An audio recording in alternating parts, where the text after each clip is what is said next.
This is a podcast about new crops. You're going to love it. Join us on The Cutting Edge, a podcast in search of new crops for Wisconsin. Since all my customers are at market, all I just do is give them a leaf, and that's all you have to do to sell it. And give it to their kid. That's even better yet because they'll freak out that their kid's eating a vegetable.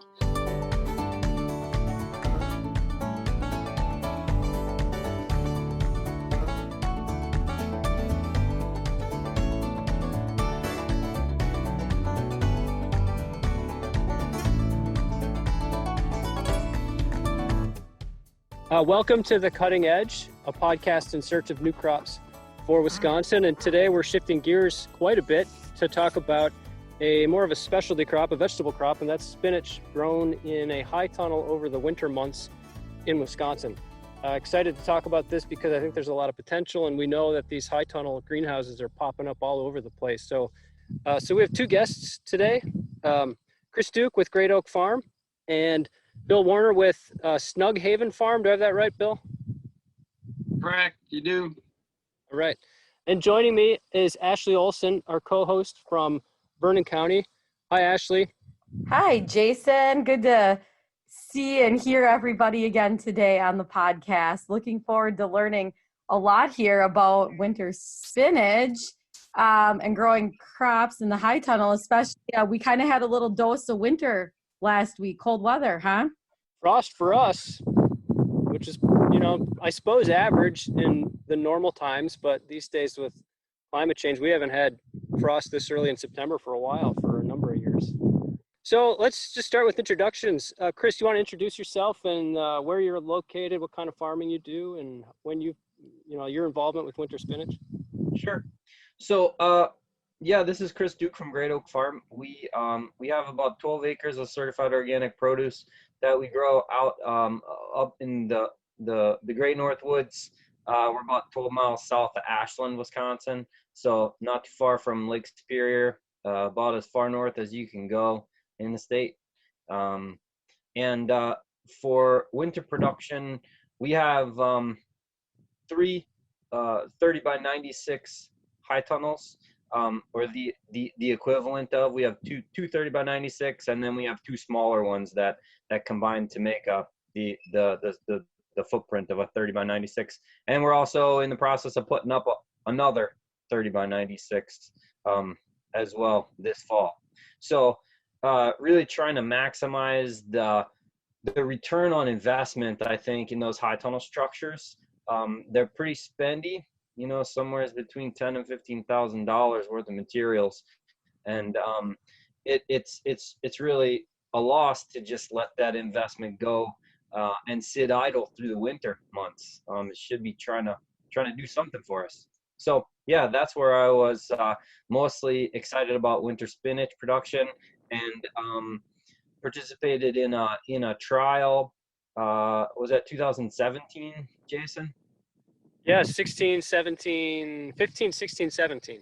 Okay. Yeah, a trial with extension, starting to look at how to sort of, is there a better way to do winter spinach in a high tunnel, and with addition of heat and light, and we'll probably talk about that more later, I guess. But now we are just growing it unheated, unlighted, in tunnels. Great, thanks, Chris. Bill, can you introduce yourself? Yeah, hi, my name's Bill Warner from Snug Haven Farm. I, along with my wife Judy Hageman, own Snug Haven Farm. I put up my first hoop house. Well, Chris, you were probably born, but I put up my first hoop house in '89 or '90, and started growing spinach in the winter in '95. And I just actually, I don't grow anything in a high tunnel, because if you put them up before 10, 15 years ago, they were called hoop houses. So I don't do too high tunnel growing. That's I do right. hoop house growing. But anyway, by 2008, and Chris, you'll probably get there. It's kind of like any addiction, 5 wasn't enough, so I needed 7, and now I'm up to 13. And I 13. I have the equivalent of I have the equivalent of 14 12 by 95s or 12 by 9 or 30 by 96s. I mean, or 30 by 95s. There's some of each. And in 2008, I haven't put any up since 2008, but that put us almost to an acre. And we would fill them all except for half of one. We'd fill them all with spinach all winter. Wow. And then, like, really, I kept saying that I'd probably be better off just growing in the winter and not even in the summer. And this year we actually did it just because we weren't sure how our markets were going to go. We got set. We're prepping everything for the winter. So I really don't. The only outside vegetable I had this year is garlic, and it's not all that much. And last year I think the only outside crops we had were garlic and peppers. So I really like the protection of the hoops. But now when we got hit with spinach downy mildew 3 or 4 years ago, 2 years in a row, that was doing a lot of damage, really hard to control. So we slowly cut our spinach production down, and we're at about 50% of it spinach, and the rest is carrots, collard, kale, chard, turnips. I think that covers most of it. And that stuff is just like spinach. The more it freezes, the sweeter it gets. So, but that's what we're doing right now. So. Cool. Oh, there's so much to talk about. Where to start? I just have a million questions just from your intros. Maybe we should start with, because we've probably got a lot of listeners to our podcast that are more field crop folks. So we should talk a little bit just about the high tunnels, and maybe I'll throw out kind of my overview, and if you guys have anything to add. So I would say the big difference between a hoop house and a high tunnel is just the frame shape. I think when these started out, they literally were hoops. They look like Quonset style half moons out on the landscape. And then we've more or less moved to these Gothic arch frames with a peaked roof. And for whatever reason, that kind of became known as a high tunnel, I think. But essentially, these are metal frames, usually galvanized steel.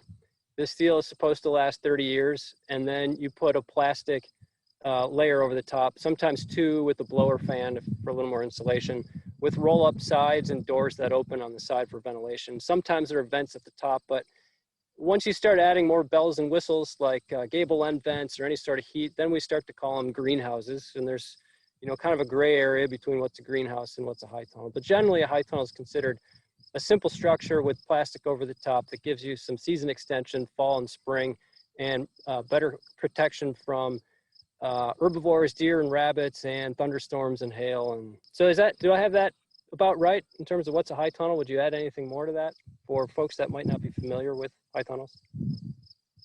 Well, I might have said wrong earlier. I don't think there's any difference between a hoop house and a high tunnel, except when you started building them. I think they're still the same structures.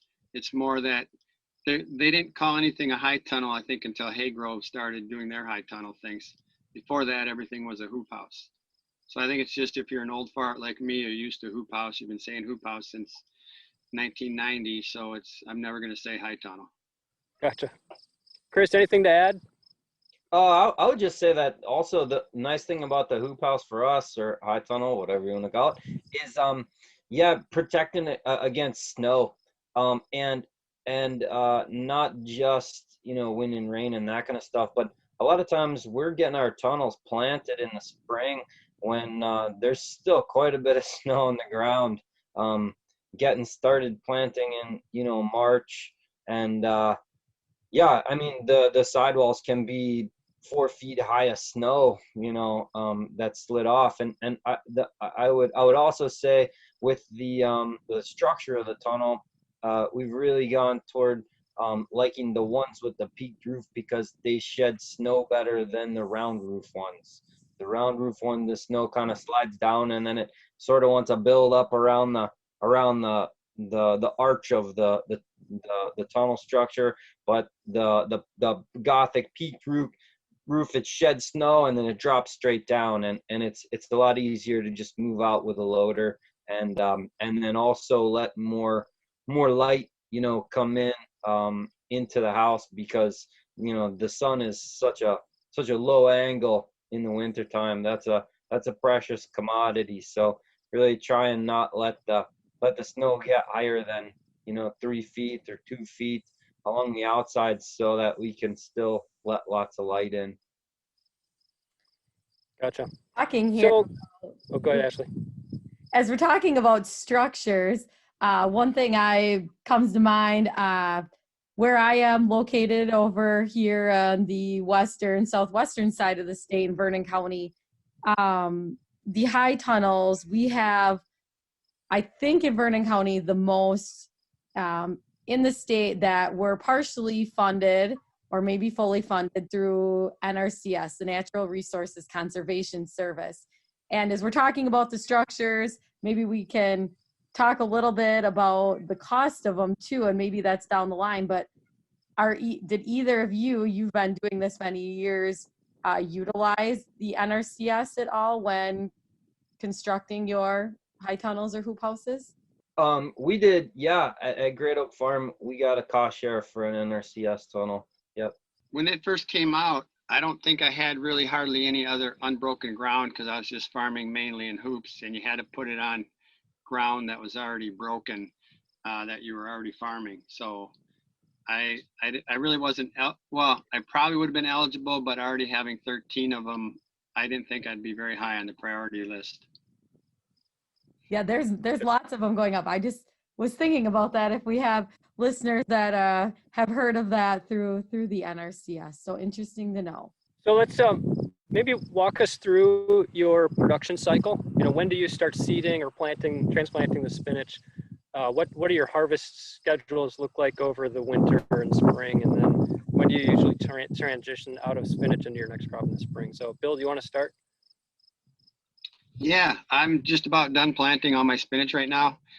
We just use an earthway seeder to plant our spinach. Just an editor's note here as these guys talk about their spinach production. We recorded this podcast on September 15, 2020. So Bill was almost done by September 15. And I let's see, what's the date today? I started a week ago Monday planting. And when we plant, we either put shade cloth or silo bags over the top of the hoop so that the spinach germinates better. Before we knew a lot about it, we'd lose a lot of germination to heat. And so we get really good germination with shade cloth or silo bag. Our shade cloth is about 60%. And that works better, but the silo bag, when it's like 90 in August and you're making beds, it's fairly dark and cool in there. There's no sun getting through. The silo bags are the bags you see on the side of the road at dairy farms or beef farms. You know, they're white on the outside, black on the inside. So that's how we put them over our hoop. And then we'll start what I planted last week. We only like to harvest really big leaf because it's a lot more efficient. They taste just as good as the small leaf. Why waste our time? People ask for baby, and I'm like, you realize how much more I'd have to charge you for baby? Because Right. I feel like you're wasting your crop, you're wasting growth, you're wasting a lot of that. So we like doing everything big. And so we'll start harvesting. Well, I'm probably the only farmer down here that really is looking forward to frost in the spring, late frost in the spring and early frost in the fall, you know, because really it's the cold that makes the spinach good. I mean, our best tasting spinach is in January, February, because it's been cold for so long. I kind of put it on a bell curve. You know, it's just really good spinach in November and May or late April. I'm sure for Chris being up in the Arctic North up there that, you know, your sweetness lasts a little longer, but and then it's too good to be called spinach, you know, in December and the other end of the bell curve, and it's exceptional and phenomenal in January and February. But then we used to do row cover over everything, but we don't do that anymore. We now use what I call a substructure. I'd gotten the idea from John Birnbaum at Michigan State, and I redid a little designing different, but basically when you have as many hoops as I do, you always have plastic around. And so on the inside, about 2 feet from each end wall, we take electric conduit, and it bends real easy with a bender, and anybody can do it. It's just a hand bend, 90 degrees. And we build a structure that's either 4 foot high or 5 foot high. And it's as all but it's 26 foot wide instead of 30 foot wide, and it goes almost the full length. And then we'll cover that with old plastic. We get a little more light, I think, than the roll cover, and it heats up quicker, stays warmer longer. It gets just as cold, which we want in the winter, because but the one problem with that is it's very hands-on, because the heat in the winter can ruin the taste of the spinach as much as the cold can make it better. So it's it's almost like dairy farming. You can't really leave the farm. Well, you can be gone, but you don't know which days. If it's cloudy, you don't need to do anything, but if it's sunny. But we usually start we have a winter spinach share, but now we've made it a winter CSA type thing. Hey, Bill, just cutting in real, Bill, just a quick question before we move on here. So the structure that you're building inside the high tunnel, would it be fair to call it like a low tunnel within the high tunnel? Like it's a smaller greenhouse? Yeah, except it's flat across the top. Conduit comes in 10 foot, so you cut it in half, and you got a 5 foot post for the height, but you pound it in the ground a foot. So it's about 4 foot high, and it just is flat across. Then you can get other conduits and mix and match them, so you can slide them back and forth, and you put a brace pole in the middle.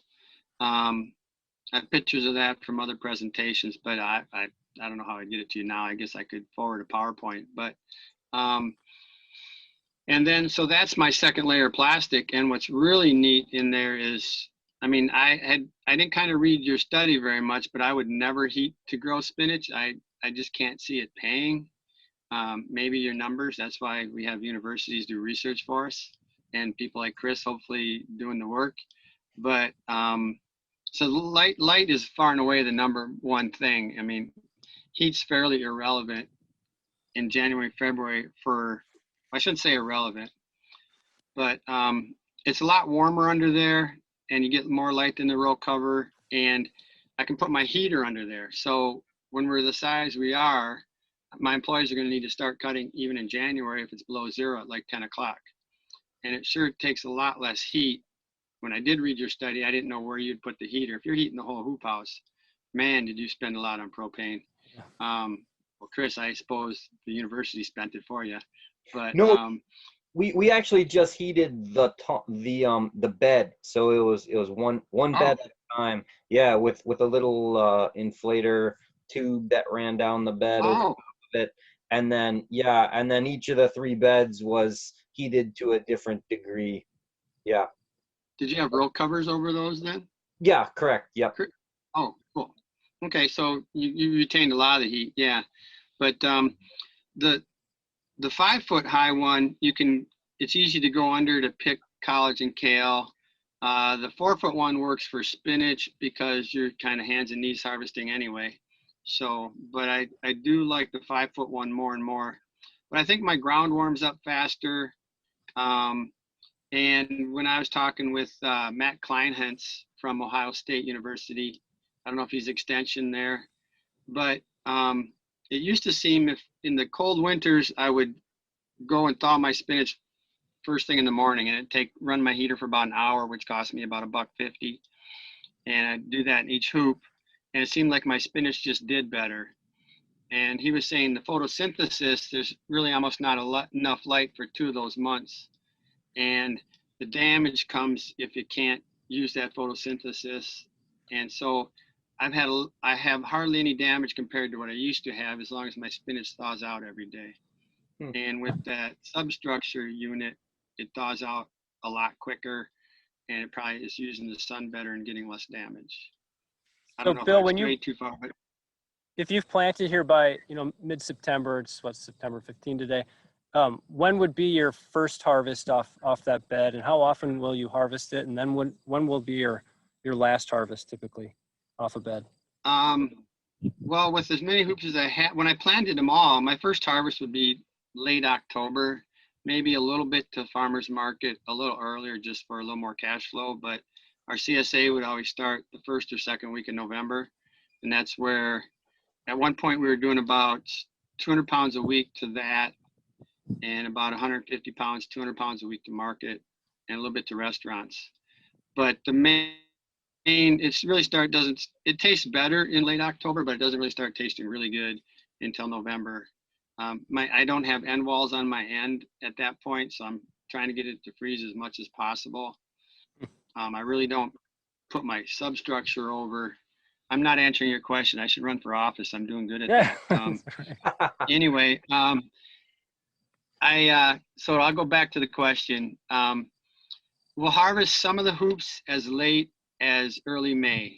Again, the spinach, by that point, I tell my winter customers that it's not going to taste as good, but I got to charge as much because all of a sudden now we're going out to the farmer's market, the largest one on the largest market in the United States. And I've got all these people who haven't had spinach for 6 months and they taste it and say it's the best ever. And we're kind of think it's the bottom of the barrel. But so we have harvested into May, early May. It still really tastes good in mid to late April if you can keep it cool enough as long as possible. Gotcha. But usually when I had all those hoops, you take out the worst germinating hoops earlier and you plant lettuce in or you plant carrots in, and you slowly take out the worst hoops and just keep the best one. I still have one more hoop to plant. I don't think my rule of thumb down here, and I know Chris's would probably be a little different, but if I plant like last week, that'll be ready for Halloween. If I plant this week, it'll be ready for Christmas. And if I plant next week, it's ready in February or March. Chris, what does your production cycle look like? Yeah, so we are growing quite a bit of other crops in the hoops during the summer. So it's definitely a balancing act of when do we pull tomatoes or cucumbers or peppers and get spinach seeded.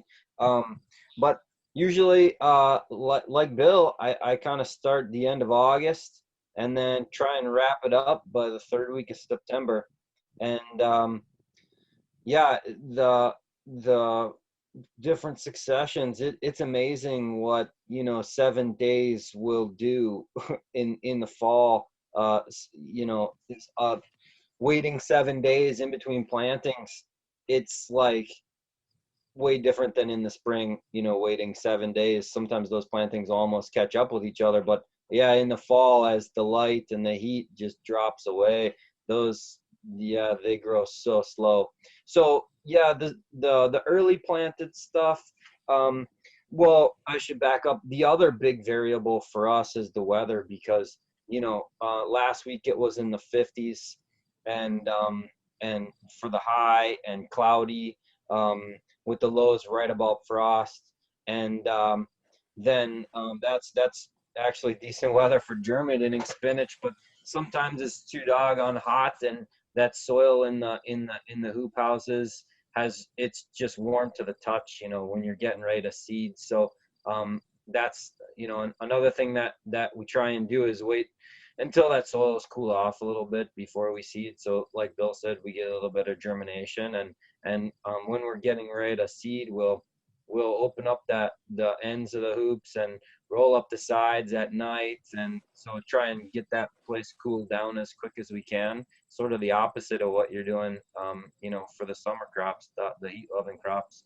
But in general, yeah, putting it in, sometime about early September, give or take, 2 weeks plus or minus, and then first harvest starting to come, right about October to November. But just like Bill, I mean, our main bulk of the harvest comes, later March. It's really kicking in. Once we get past March 15th, you kind of put it on your calendar. It's going to be waking up March 15th, and then after that, we'll be picking pretty steady all the way through that first week of May. And then we're also juggling, when to terminate that crop and dig it under and transplant the next crop, because we're trying to max out the production we can on the spinach before it's getting ready to bolt. But at the same time, we need to get, the next season's crops in the ground. So yeah, in general, I think we have a pretty similar harvest season of a little bit in November and then some in December, January as well. But for us, it's so dark and cold that mostly we're just using our spinach in that high tunnel. It's just sort of sitting in sort of like in the walk-in, basically. And then once we don't have any substructures inside or any way to heat it up. So once the sun comes out and warms that tunnel up to about 34 to 35, I can go out and start picking, and that spinach is thawed out and it's ready to go. So yeah, I hope that answers your question. Yeah, that's great. I'll just make one comment on the germination for the listeners, because that is a huge part of the puzzle for this. With spinach germination, the optimum is about 55 to 60 degrees. And even if you get above that temperature for an hour, the enzymes in the seed start to break down, and you lose that seed in the germination. So that's why, direct seeding in the high tunnel can be so risky in the fall, because you get one hot sunny day and you're done. And in the fall, you don't really have much room for error, like these guys said. If the difference between a week could mean picking spinach in the fall versus picking spinach in February. So I think, Bill, Yeah. your comments about managing that soil temperature is so important. And Chris, I think you've kind of learned as you've gone too about just how important it is. Some people have gone, I know they'll start their in flats and then transplant. Is that something either of you have done, or is it just not worth it? Done it a little bit, but it's so time consuming. But the other thing is, a lot of times in the fall, we're bought out of soil mix, and we've already went through our 2 totes, and so it's like, geez. So trying to, yeah, a couple times we did, but then it's like 50 to 75, 128 cell flats, and that only does like half a hoop house. You know what I mean? It's like when you're spacing them out every 4 inches, that's a lot of hands and knees work. Whereas we normally seed with a jang seeder, a 3-row jang. So we'll do 1 pass up and then scoot over and come 1 pass back. So there's 6 rows across a bed, and each one is spaced just far enough apart for those little stirrup hose from Johnny's to fit right. I think there may be like a 3-inch wide scuffle hoe, but that fits just right down in between. It's almost like a row of spinach about every 6 inches then across that bed. And so one trick that we've done to help germination, particularly in September, because we can have temps. Today it was about 80, and then last week the high was 50, and it was cloudy. So yeah, that makes a huge difference. But we've adjusted the brush on the jang to ride higher than it normally would with most other crops. So it's not articulating a single seed per divot in the roller. That it's pouring out 2 to 3 seeds per divot, so we can kind of make up for potentially spotty germination. And then if it comes in too thick, we can always thin it out.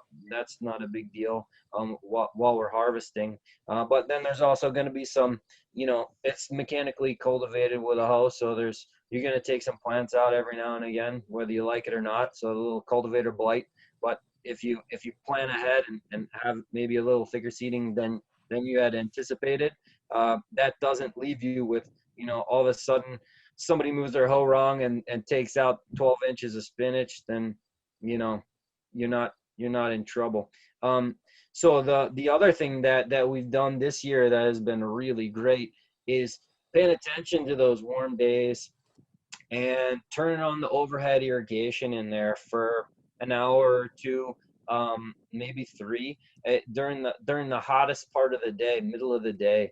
Turn the irrigation on, and just do that regardless of if that spinach is just starting to germinate, or even if the ground is pretty wet in there, just to help cool it off a little bit. And that seems to help a lot. I like Bill's idea of using the shade cloth and even those silage bags over top. I think that's another really great idea that I like to try. Jason, I want to step in a minute. You had said something about the temperature on the germination. What I have found out, and maybe it's because of the sun, but with the shade cloth or the silo bag, it can be 80s out, and I'm not worried about the germination. I think the sun hitting the soil directly is, really heats up that soil, where the temperatures, if it's 80 out, I'm not worried as long as my shade or silo bag are on. Right on. Nice. Yep. Okay, so let's shift to varieties. So in cooperation with Chris and some other growers up in the Ashland area, we ran a series of trials, as Chris said, 2015 through 2018. One of the things we did was a variety trial, and we looked at, I believe it was, if I remember right, 6 different varieties, which is, there must be at least 50 or 60 varieties of spinach. So, and you just can't do it all. But, we found that Corvair and Renegade seemed to do the best, both for picking ease, overall production. So can both of you talk about varieties that you prefer and how you've kind of come by which varieties that you use? All right. Well, I always try to go with the darkest green Savoy or semi-Savoy I can get. Now, of course, I look at the spinach downy mildew numbers too, but it seems like whenever I find a variety I like, about a year later, it goes out of sale. And I would talk to Johnny's about this, and they said basically, he said years ago that it's all done for California, all the spinach seeds made for California, and they got downy mildew, so they have to keep switching varieties. He said they ship seed to California by semi and to Johnny's by UPS. And so we get the crumbs. So usually when I find a kind I like, Spargo and Springer were my favorite. One they quit producing about 10 years ago, and the other one 5 years ago, and I just ran out of it. I try to buy 5 years worth of it and put it in the freezer. And then I'm my favorite one, best one ever was Spargo or Springer, whichever was second. And I'm out of that. So I've been using Carmel for a while. The Regiment, or did you say Regiment or Renegade? Renegade. Yeah, they didn't seem quite as dark if I remember right. So, but then you always have to try some others. And I was working with John Navazio for a while at Johnny's when he was a spinach breeder. He's not doing that anymore. He's doing more of the kale and collards and going for the shoots and sprouts. But I'm just planting less and charging more. It's kind of a cool system when you get everybody addicted. But right now I'm going with Carmel. I've done a little bit of Tasman, and the new kind I've tried. You got to keep trying new kind every year because you never know when they're going to pull Carmel off the shelf. Is Kohlrabi, or I haven't looked it up. It's Colibri. Colibri. Okay. So this is the first time I planted that. It's a real tiny seed. What do you do with all the different sizes of seed that you get with your Jang seeder there, Chris, to plant? I mean, those were tiny and the other ones were huge. Right. Yeah. The cool thing about the Jang is we just use the same 24 cell roller, to seed them out, but you can adjust that brush high and low. So when the seed's real big, you jack that brush way up. When the seed's real small, you can bring it down to where it's almost touching that roller. And yeah, it'll handle. It is amazing though that you make a good point. I mean, the spinach, some of it's twice as big as the other stuff. Yeah, it's crazy. Chris, what varieties are you using these days? Yeah, so I'm a little bit stuck. I feel like I'm starting over right now because Corvair and Renegade, man, those two just cranked it for me. And nice big leaves, fast, easy picking. Like Bill said, not quite as dark green, but the Renegade I liked quite a bit because it's a more flexible leaf. So when it's spinning dry, it doesn't tend to break or crack. Sometimes that winter spinach is so thick and it when you're spinning it dry, it wants to break. But yeah, Renegade was great and Corvair was great. Both of them, we could put them in the fall and they wouldn't want to bolt. I mean, they would just keep going. We get many pickings off them. And then last year we got hit with the downy mildew, and I was looking at the resistance packages that both of those have. We were pretty much all either Corvair or Renegade.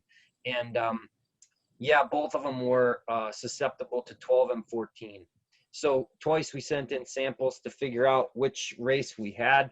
Both times the samples were in too bad a shape by the time they got tested, so they couldn't tell what one it is. But it's got to be either 12 or 14. So this year started out with trying a bunch of different spinaches that were resistant to 12 and 14. And rolling the dice. We tried the Aztec, Sioux, and Apache. It didn't like those at all. They really wanted to bolt for me. So like Bill, I have some Calibrian now, some Lizard, and good old Space. We've had decent success with Space before. It's okay. It doesn't really seem like it wows me, but it seems pretty steady. We've had decent luck with Kookaburra in the past. Some years that seed's sort of hard to get, so I haven't consistently planted that one. Other varieties that we've tried have been like Red Kitten, and that one is really cool, but it just wants to hug the ground. It never wants to lay up. It wants to lay down flat on the ground. It doesn't want to stick up in the air. And especially for the winter, you need a spinach that's gonna be pretty erect. So those leaves are up off the ground. There's airflow down there. They're staying cleaner. They're not getting damaged. So yeah, I will definitely try some Carmel next year, Bill, and see how that one does up here. The Carmel's a little lower to the ground too. Okay. But the one thing about, not knowing a lot about spinach downy mildew is, if you don't grow it on your place for a while, for like a month or two, it's not supposed to stay around. Mm-hmm. So my theory is it's going to always be around and the races are going to change. So you might want to try Renegade again. Sure. Again, I'm not an expert at it, so don't call me if it fails, but just tell me I'm smart if it works. The downy mildew, I just jumping in here, I would agree. I think by far it's the biggest limitation on winter spinach production in the high tunnels, because it'll wipe out a patch and it goes fast. And it's a water humidity loving fungus. And so in the high tunnel, the humidity is really high, especially during the day when the sun's out, and it's hard to ventilate the high tunnels in the winter because you're pulling in 30 below air, which isn't always a good thing. It's evolving all the time. So there are all kinds of different races of downy mildew. I think there's 16 or 17 now that have been identified. New ones seem to emerge every couple of years. And so each of the varieties will have a characterization of its resistance. So which of the races it's resistant to. And so that's why the breeding is always having to stay ahead of the fungus. And so the varieties change a lot. So you can have your downy mildew tested, and it's definitely recommended to figure out what race came in that year, and then make sure the next year planting varieties that are resistant to it. And there is, even in the research community, it's not entirely clear where this is coming from in the winter. In the Northeast, they were doing winter spinach for a while, and then all of a sudden downy mildew showed up, in New York State, and just wiped them out. And there's questions: is it coming in with the seed? Is there some movement, or overwintering, or I should say over summering in this case, right? Is there some residual? So it's definitely something that the research community is trying to better understand, this pathogen, because there's a lot of potential with winter spinach, but not if it's getting wiped out with that mildew. And you can spray fungicides, but nobody wants to do that in the winter in a fresh eating crop like that. So that's just not really an option. Mm-hmm. But so how are you guys harvesting by hand? In our trials, we had to hand harvest individual leaves just because of the way we're picking. But are you guys using scissors? Are you using the salad mix harvesters? How are you doing your harvesting? We're just picking by hand. And, that was something that I really was a big eye opener for me with winter spinach production. Before the trials, I always just would, cut across the ground with a knife, and always had my eye on or scissors, and had my eye on one of those quick greens harvesters. But, I had some spots, some beds in a tunnel that were hand harvested from the trial, and then I had my beds that were just cut clean across the bottom, and the regrowth on the beds that was cut clean was minimal. I mean, when you're damaging those new little leaves that are starting to grow, they took that spinach plant so much work to grow those little leaves, because daylight's limited, heat's limited. And so when you nip off those little tiny leaves, man, you really shoot yourself in the foot on yields. So yeah, after the first year of hand picking with those trials, I just switched all to hand picking now, and I think that's a good way to go. We use those little Victorinox or whatever, those little red knives that are serrated. They probably have a 3-inch blade. And you can go pretty quick with those, but one leaf at a time, definitely. I always tell the people, don't cut like I cut, because if I'm cutting, it usually means I'm in quite a hurry. But if you do the one at a time, you get to just pick those big leaves. Sometimes when we're getting in January, February, we have what we call the big leaf pick, the medium cut, and then the heavy cut. And obviously, the more you can do the big leaf cut, the faster it adds up, the more you're saving the leaves, like Chris would say. And then usually kind of in January, you start having to cut more medium, but the better you can leave the leaves, the quicker they come back. And once we hit very early February is when we can start actually, I go through every week and I kind of estimate how much I have. And that number doesn't really start climbing until February. You can start to see the spinach starting to inch up and add some growth. So we do the one leaf at a time, except if we're doing what our final cut is, then it's the clean cut, and then you're taking everything and trying to do it as quick as you can without getting the yellow leaves. But our goal is to, we try to, we tell the customer this sometimes, that we try to have the best and charge the most. It seems to, they have trouble arguing with that, so by doing one leaf at a time, you got nicer looking spinach. Big leaves are nice. Restaurants like them. They're easier for them to take the veins off. So here's my my test for each of you. So winter spinach grown in high tunnel is totally different than the spinach that customers these days are used to, and that's baby spinach in a bag. So here's your chance. You just get a minute to explain to a customer why winter spinach is different and why it's so much better. I would say, just when I first started farming, I didn't really get the difference between maybe a cauliflower that was like a 56-day cauliflower versus the 80-day cauliflower. Like, why would you ever plant the 80-day cauliflower, right, when you can just harvest in 56 to 60 days? But, good things come to those who wait. And when that plant gets a little bigger, and can really put some flavor into the part that you eat. It's almost always better. That 56-day cauliflower is gonna be, it's gonna be okay, but that 80-day cauliflower is gonna knock your socks off.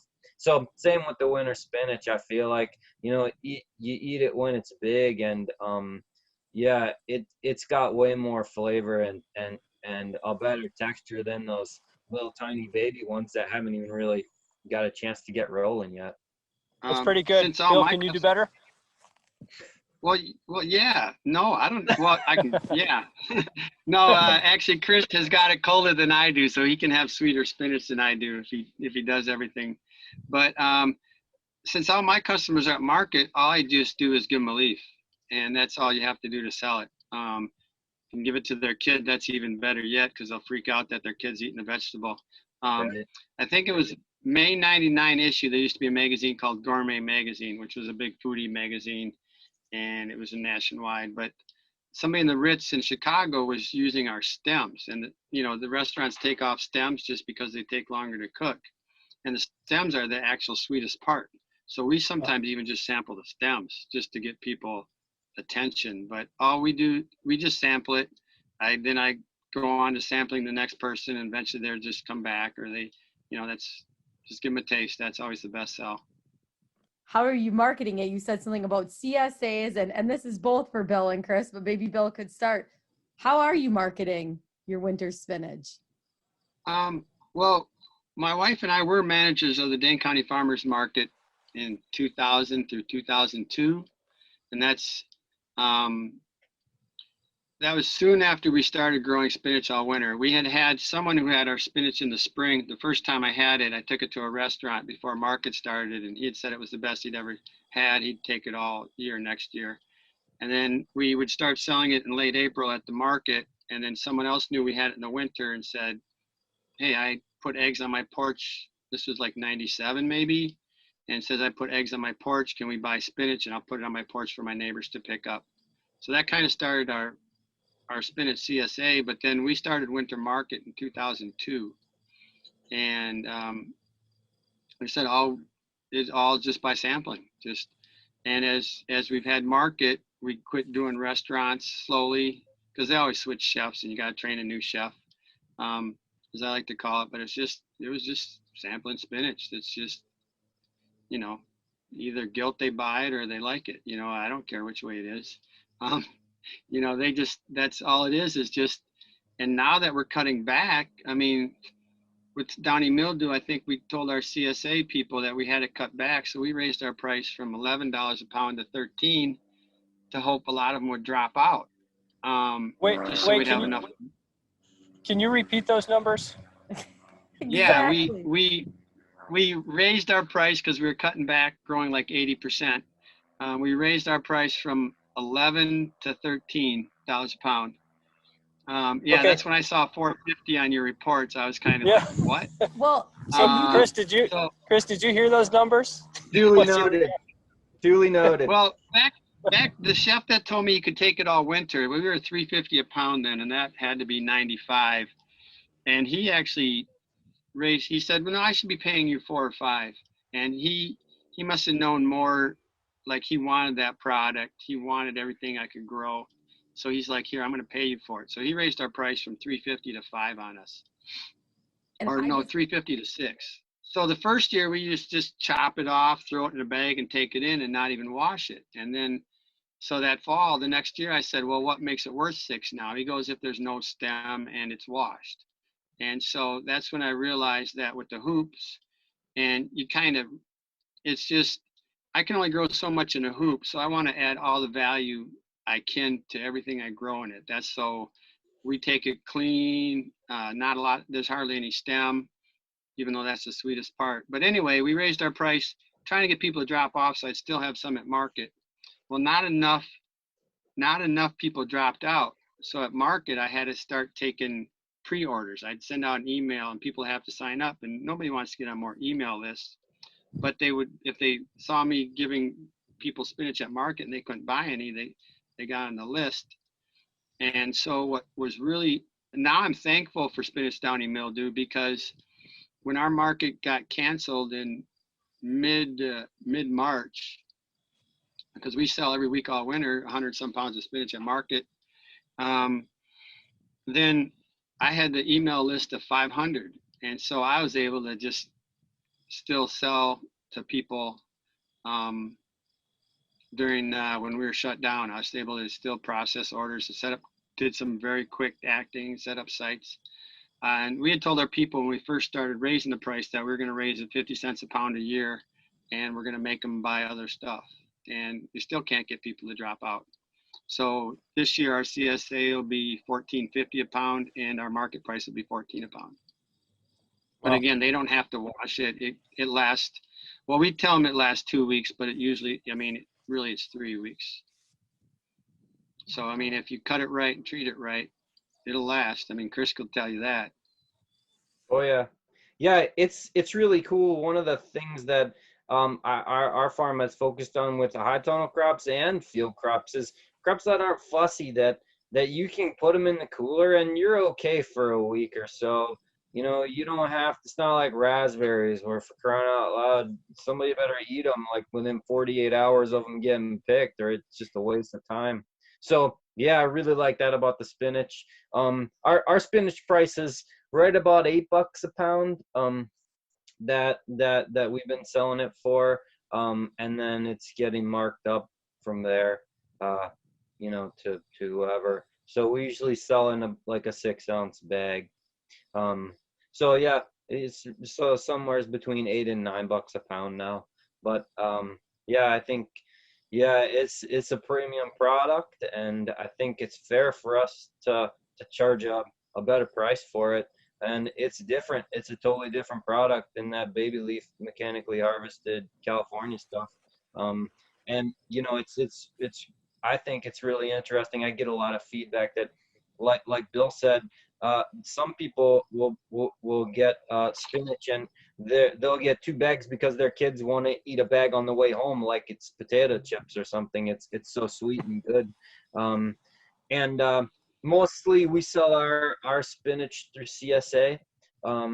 Then we sell whatever is left over wholesale. And it's a little bit trickier for us up here because without heating our tunnels at all for harvest, it's really variable the time that we can pick our spinach. So our winter CSA runs from November to March, but it needs to be picked on by a certain time to be ready. And yeah, you can hold it in the cooler for a week, or 10 days beforehand if the weather warms up, but sometimes we're just locked down and it's way too cold to go pick spinach. So then, there's no spinach to sell CSA. And then when it does warm up, we'll move it out wholesale, but everybody loves it. Nobody else has winter spinach, and it's pretty easy product to move. So yeah, I would agree with Bill. If I was younger and if I wanted to be crazy and there was no spinach downy mildew, Chris, you're younger, but there's spinach downy mildew. You could I plant. don't want to be crazy though, Bill. That's the No, line. but I mean, it's just a product that's not out there. If you wanted to grow 100 hoop houses of it, you could. I mean, there's just not another product that's out there. You can't. I wanted to ship it to California, but I can't. I did for a couple customers, but the dogs sniffed it at the border, and I was like, dude, shouldn't the dogs be sniffing what's going out?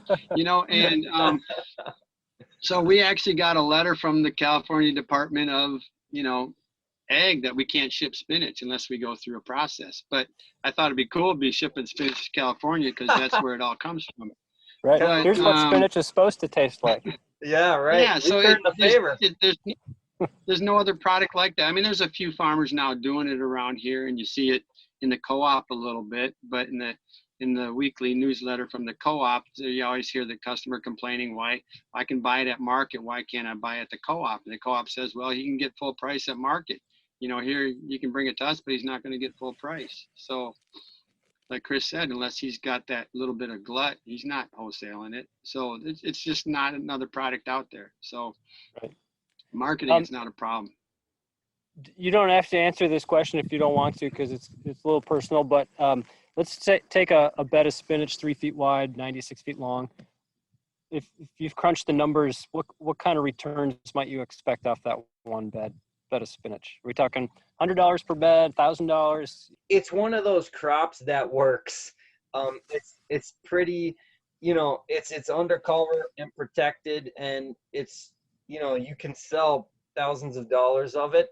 And it didn't take expensive tractors. It didn't take a lot of work to do. You just kind of have to seed it and then go pick it on a sunny day. So it's not one of those things that's like high on the laundry list to evaluate, is this one really worth it? Or let's really get down to the nitty gritty. I mean, we're growing, for CSA, so it's a big array of different crops. So, usually I'm more bringing the magnifying glass on the ones that are making me cuss a lot and seem expensive and don't have the best return. I haven't really put the tight look down on the spinach yet, because if it ain't broke, I got other things to fix, Well, we do 4-foot beds, so, and then they're in our 95, we don't plant the last 5 feet on each side. So it'd be a 4 by 85. If everything goes right, and you can ask Chris, that always happens, right? Every time. If everything goes right, we might get 200 pounds off of a bed. So that would be, a 10,000 out of a hoop in the winter. But again, for us to get that much, we've had to quit harvesting tomatoes in mid to late August. We've had to prep that bed. We plant in early September, and that means to get that 200 pounds, that's the beds we're still harvesting in early May. So that's 9 months, 8 months, whatever it is. So that's a lot of time in the ground. So, you think of arugula, you can plant arugula quite a few times in that point and get less per crop, but more in that time frame. But again, once you've got the bed up And do you have chickweed at your place, Chris? No, In the hoops? Oh, wow. Never mind then. But anyway, so, but then that means you've got all that time of weeding in there. You got degunking. So I guess that would be 2,000 a bed if we can get to 200 pounds. That doesn't happen very often. You know, because you have to go through in the winter, and then you're going to get the aphids coming out big time. Mine come in late February, early March. Does that put you in mid-March to late March when your aphids start coming, Chris? Yeah, it really depends. Some years they're not much, and some years, when we did those heat trials, there was more degree days, you know, and so things were warming up, and I like that. But normally we're a little cooler, so skirt by a little longer without having aphid problems. And some years it's minimal, you know. So the perfect bed would get you 2,000, but perfect doesn't happen all the time. Yeah. Or all that much. So in terms of, you know, like a supply chain for larger scale spinach production, say more than CSA, does it work, do you think, to put up high tunnels to grow winter spinach, and that's your main crop, and then the summer is you figure it out, versus now it seems like you put up a high tunnel because you've got a summer crop you can grow and sell, and then you just tack on winter spinach because you can. Does the other way around work, do you think? Or do you have to have a good summer crop that you can sell to justify putting up these high tunnels? I think it just really depends on your market. You know, if for us we can sell, you know, like about $10,000 worth of tomatoes pretty easily out of a tunnel during the summer, and then, you know, roughly it's about 5 to 6,000 probably that of worth of spinach that comes out of the tunnel in the winter, just kind of real rough.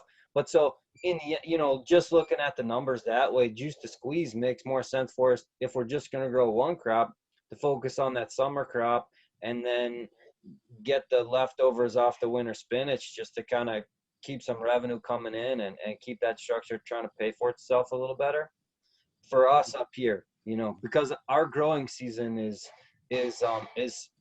pretty cold in the winter, and that spinach isn't doing much regrowth at all in January and February, and we're fighting against, you know, you don't want to have it be too big going into January and February because it gets so cold that you'll get some tip burn off of the bigger leaves. Seem to have more susceptibility to cold damage, versus if you take it in a little smaller and then pick it, you know, maybe a little bit in November and then start up again kind of the third week of March or so. You know, that seems like a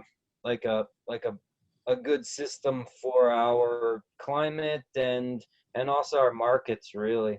Yeah, I would think that, you know, tomatoes are much more valuable up there in August than they are down here. Because, you know, I don't even know if outside tomatoes always make it up in Ashland or Nope. no. So that's no, up here, you know, when mid-August comes, you know, people are giving away tomatoes. We try not to, so I try to be done with that. So we do have that different season. But I have slowly been going, like I said, for years I thought except that I really enjoy selling tomatoes, being somewhat of a smart ass. I know that's hard to see that, but selling tomatoes and sun golds at market. Sun golds are just pure candy if you do them right and cut back on the water. But really this year is making us focus, and I'm thinking more of it, that I'm just focusing on fall, growing all my kale and collard and chard crops, carrots, they're out of the ground, and just trying to be done in June to early July, because like I said, we got the largest farmers market in the US. I don't do a summer CSA. That, you know, come August, nothing's new, everybody's got everything, and the price plummets. So, and it's really hot. You know, I'd rather be, you know, work from like, you know, 6 a.m. to about noon and jump in my little my little 4-foot deep swimming pool and cool off and then come back in the house. You know, I'm in my 60s, so I got to slow down at some point. So we're focusing more on not doing the summer crop, but we have enough hoops that in the past I'd do 3 or 4 in the summer of tomatoes, and that would be my only summer crop. But this winter and spring crop seems to be best. And the last time I gave a workshop at Moses, I said they're no longer season extenders. We're adding a season. We're not extending a season. We're just adding winter. Before, they were considered early and late. And, with Chris being up in the Arctic Circle or close to it, that, that winter one is tough, and those big leaves do get brown tipped.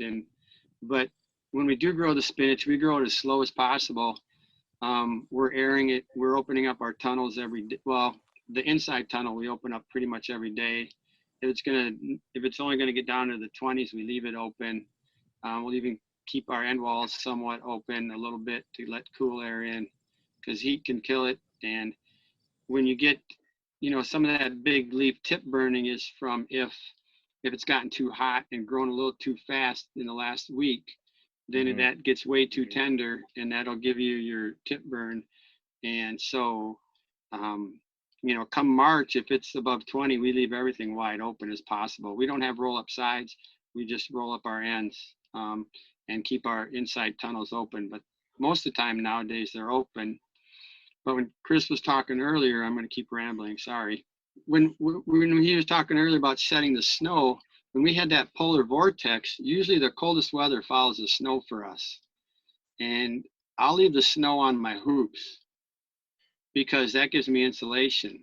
So we had the 20 something below we had, which for us is rare.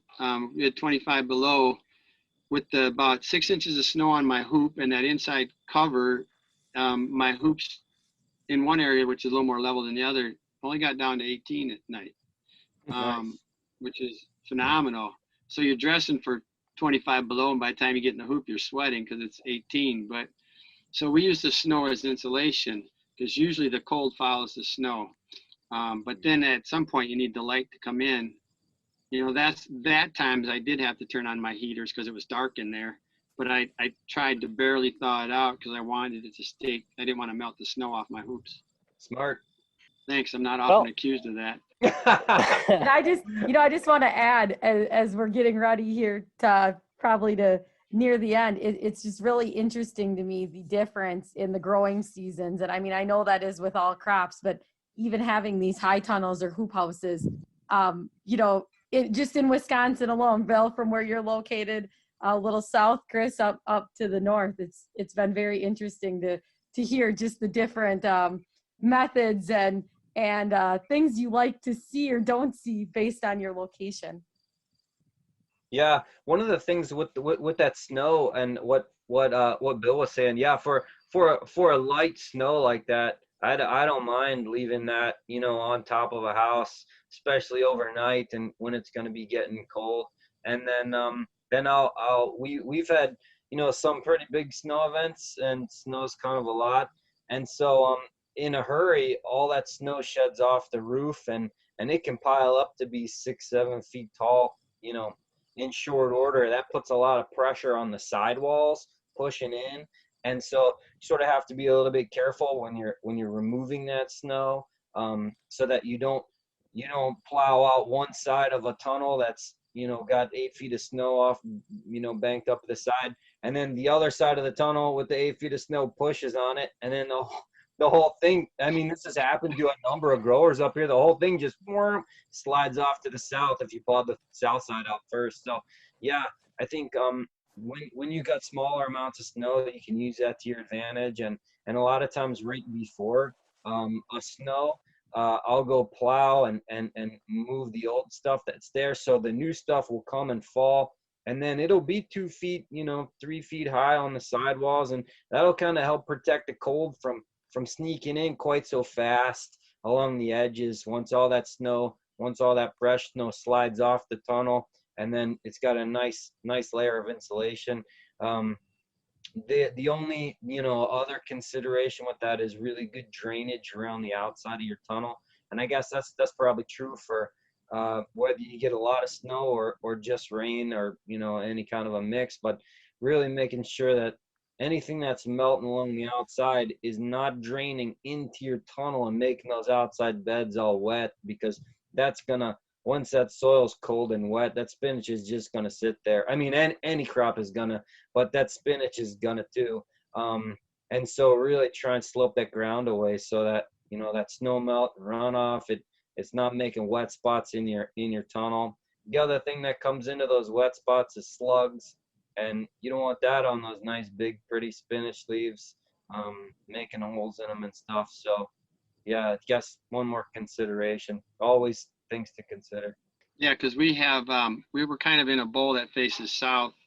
And when we moved to this place in 95, we built, and that's really before there's all the talks of site preparation. So our north beds definitely get pretty wet. In fact, starting in November, we don't water the north beds at all. I mean, it's hard enough to sneak in the water when we need to in the winter, but we definitely get a lot of sneaking in. So, definitely the site prep is important, but because we get less production on the north, but we just quit watering them at a certain point and go 4 or 5 months without watering them.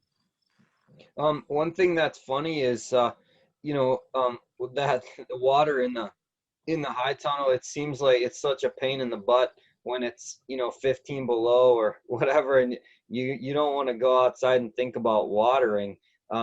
But it's one more step, making sure your hydrants staying thawed and drained, and making sure you drain out your line, before it gets cold again and it all freezes up. So that's another expense that has to be figured into your price. Another thing that we did here, because we do have such a long winter, is we oriented all of our high tunnels east-west, so they got a great big south wall, and our wind comes mostly from the west in the summer, so we can open up the ends and they ventilate really good. And then in the wintertime, we got that big south face that's really soaking up the rays, because it is zero sun, coming from the north side. So we want to really maximize the amount of light that gets in there, especially during the winter, because it's at such a premium. There's only a few hours of it, and really try and catch as much as we can. Yeah, that's You a guys- real important point, Chris. What can I just? Yeah. I'm not gonna ask. I'm just gonna keep talking.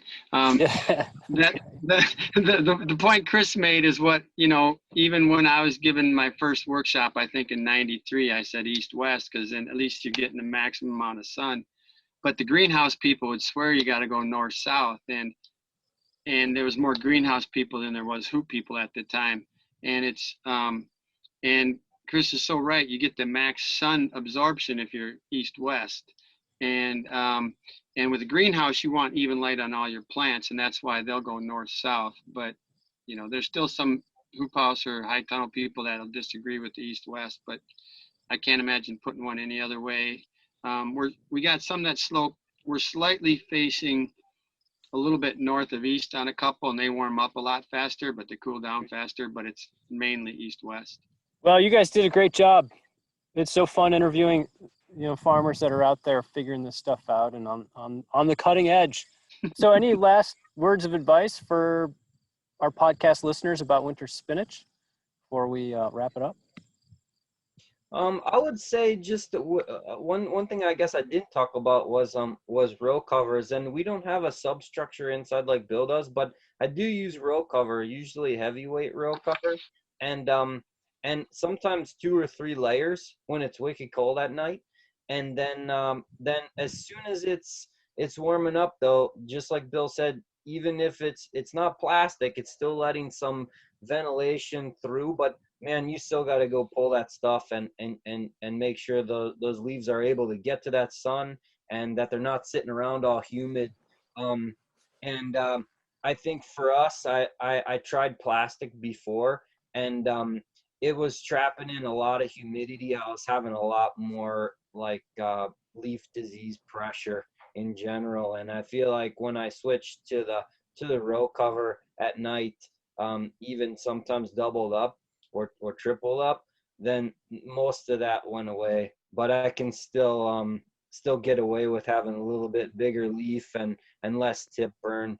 But anyways, yeah, I just want to throw that out. Row cover can work pretty good too, but don't leave it right on your plants. When we first started, we just drug it right over the plants, and then it kind of freezes and sticks to the leaf, and it doesn't, you don't get that envelope of air underneath of the row cover, between the row cover and the ground that the spinach is protected in. So really make a nice hoop structure under there to put your row cover over. Don't let it touch those big leaves. And yeah, I mean, just go plant some. You'll be surprised how well it grows, really. Bill, any last words?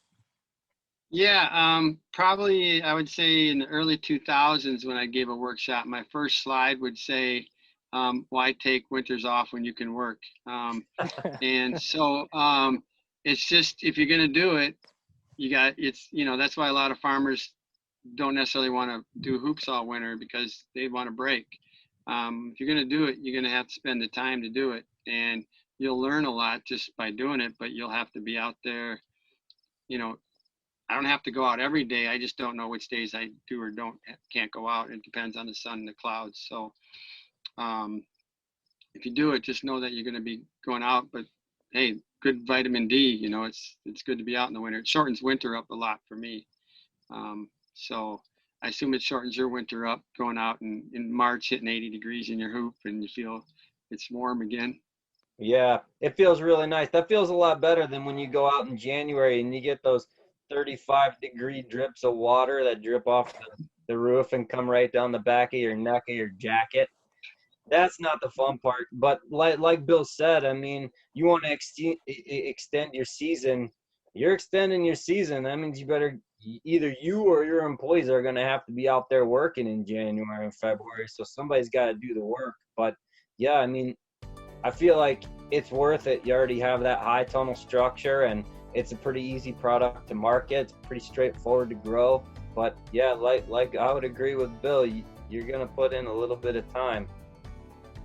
Thanks, guys, for your time telling us about winter spinach. This has been great. And thank you, listeners, for listening to The Cutting Edge, a podcast in search of new crops for Wisconsin.